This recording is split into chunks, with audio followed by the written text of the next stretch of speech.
Le champion de France, Castres, recevait lui Oyonnax, avec pour objectif de se rapprocher un peu plus de la première place. Mais au-delà de cet enjeu, tous les joueurs, tout le public, tout le monde avait les yeux rivés sur un seul homme, Rory Kockott. Oui, nous aussi, partira pas. L'avenir du demi-mêlée sud-africain reste flou. Pour l'instant, l'homme de la dernière finale, l'homme qui a marqué l'essai lors de la finale au Stade de France, celui qui a été élu quelques mois plus tard meilleur joueur de l'année par ses pairs, meilleur joueur sur la saison précédente, eh bien, il reste évasif. Dernier indice, est-ce qu'on peut le dire en date, c'est son tweet. C'était cette semaine, un tweet où il rappelle qu'il a hâte de revenir sur la Méditerranée dans quelques mois. Alors, est-ce que c'est un indice? Est-ce que c'est un brouillage de pistes? Ça ressemble au Cluedo. Chacun mène son enquête. Nous, pour la nôtre, on a envoyé notre envoyé spécial, Guillaume Garrigue, à Castres. Alors, quels sont les échos sur place? Eh bien Isabelle, vous savez, c'est un petit peu comme l'indice CAC 40, ça évolue au fil des heures et au fil des minutes, et au moment où je vous parle, eh bien, personne ne peut affirmer où jouera Rory Kockott la saison prochaine. En tout cas, aujourd'hui, Rory Kockott devait débuter remplaçant en tant que demi de mêlée. Mais là aussi, comme en bourse, ça va très vite. Kirkpatrick blessé ce matin, ou plutôt malade ce matin. Rémi Lamela, vous l'avez à l'image, blessé à l'échauffement quelques minutes avant le coup d'envoi. Il n'y a plus de demi-remplaçant, c'est Kockott et qui va débuter la rencontre avec le numéro 10 dans le dos, et pas le temps de s'adapter puisqu'il est prévenu 5 minutes avant le coup d'envoi. Regardez bien, l'Espinasse va taper pour Oyonnax le coup d'envoi. Classen pour Rory Kockott qui a du mal à se dégager, qui va être contré par Sylvain Rodkian. Le chronomètre 11 secondes, le ballon est aplati par Thibaut Lassalle, le deuxième ligne qui a suivi. On n'a pas le temps de se mettre dans la partie que Oyonnax s'illustre après arbitrage de vidéo. Eh bien l'essai est parfaitement validé, c'est l'essai le plus rapide dans l'histoire du top 14. Après 11 secondes, Oyonnax qui mène donc 7-0.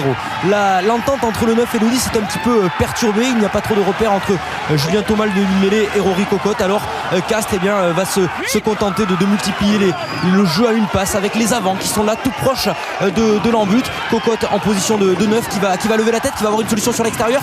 Cabane et la longue passe sautée pour Geoffrey Palis, l'homme de l'actualité à Castres cette semaine, qui aplatit là Palis, qui était en costume au Stade de France avec les Bleus la semaine dernière, qui est arrivé en cours de semaine à Castres et qui marque le premier essai de Castres. 7-5. C'est une rencontre plutôt fermée, plutôt pas trop de spectacle. Alors on s'appuie sur ce qui fonctionne à Castres: la conquête, la touche et la mêlée fermée, avec cette mêlée sifflée cette pénalité sifflée par l'arbitre. Kockott qui va passer une première pénalité. 8-5. Il en passera une deuxième pour donner un avantage de 11-7 pour l'équipe de Castres. Mais Oyonnax ne craque pas à l'image de ce ballon relevé par le capitaine Joe Elab. Les Castrés se mettent à la faute et le buteur Régis Lespinasse lui va aussi passer des points. 11-10, c'est une rencontre fermée. Oyonnax, le promu, est dans la rencontre. Il n'y a pas de quoi perdre ses plumes. 11-10, c'est le score à la pause. En deuxième mi-temps, on va rentrer dans un match entre buteurs. Rory Kockott, c'est l'actualité, n'a pas le droit de parler. C'est des consignes que lui ont donné son club, le Castres Olympique. Pas le droit de parler sur son avenir. Ne parle pas, ok. Et même l'arbitre lui rappelle que sur le terrain, il n'y a pas le droit de parler. En tout cas, malgré cette petite anecdote et cette boutade, Rory Kockott est en réussite dans ses tirs au but. Le ballon qui passe, il va donner un avantage de 14-10, puis de 17-10. Oyonnax va revenir à 17-13, et les 10 dernières minutes de cette rencontre vont être totalement en faveur d'Oyonnax. Le promu qui se dirige pourquoi pas vers un exploit. Ils sont dans la partie, ils sont dans le camp du Castres Olympique. Ils vont pas trop ouvrir le ballon, ils vont se contenter d'un jeu près, un jeu oral, l'image de ce ballon de Geneker qui est plaqué haut par Wiyongi. Régis Lespinasse, le buteur, va prendre les points. Il va passer la pénalité. Il reste 5 minutes dans ce match. Un petit point de retard pour Oyonnax. L'exploit est possible. En tout cas, Christophe Furios semble y croire. Mais le Castres Olympique ne va pas se compliquer la vie, ne va pas se compliquer la tâche. Va mettre le ballon bien au chaud. Va le garder avec ses avants. Ils ne vont surtout pas s'exposer à un contre ni à une pénalité. Pendant 5 minutes, Oyonnax ne va plus voir le ballon, c'est la sirène.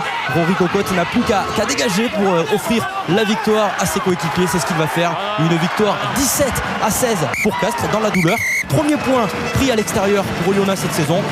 Bref, tout le monde est content aujourd'hui avec cette victoire pour les coéquipiers de l'ouvreur du jour, Rory Cocotte. Il le dit, tout le monde est content parce que cette défaite, c'est vrai qu'elle ressemble à une petite victoire pour Oyonnax. On le rappelle, Oyonnax qui enregistre son tout premier point à l'extérieur cette saison, un point qui pourrait coûter cher en fin de saison dans la course pour le maintien.